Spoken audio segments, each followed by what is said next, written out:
Simon, great to catch up with you. You're here for China Day. Why is that so significant this year? I think it's so significant this year. We've seen the rise of Chinese brands over the last few years, and I think this is kind of a pivotal moment. What's going on in the world, a kind of a disrupted world, and I think we're seeing China Day here. Chinese brands are on the rise, and so we're here with one of our clients, Huawei, to talk about some of the lessons they've learned going global. What have they learned? How difficult is it to go global as a Chinese company, given all the cultural barriers? I think one of the hardest things is developing cultural bridges between kind of Western agencies and Chinese companies. A lot of these Chinese companies incredibly successful in China, 1.3 billion people as their audience, and have become incredibly successful brands. As soon as they step beyond China, they have to then deal with a whole new set of circumstances, and that's one of the challenges that I think they're facing.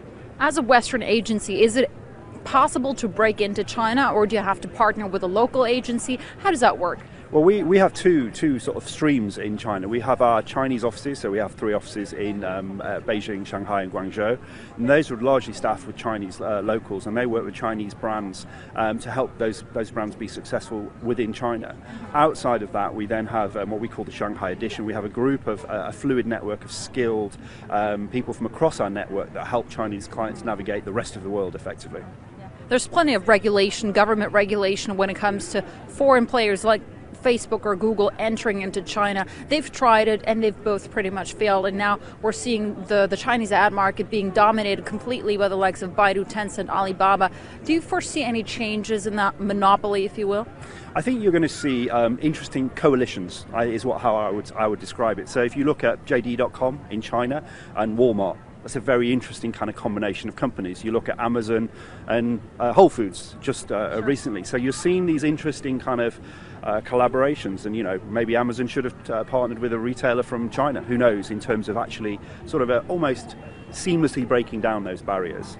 What is the biggest pitfall when it comes to working with a company in China or a Chinese company trying to make it globally?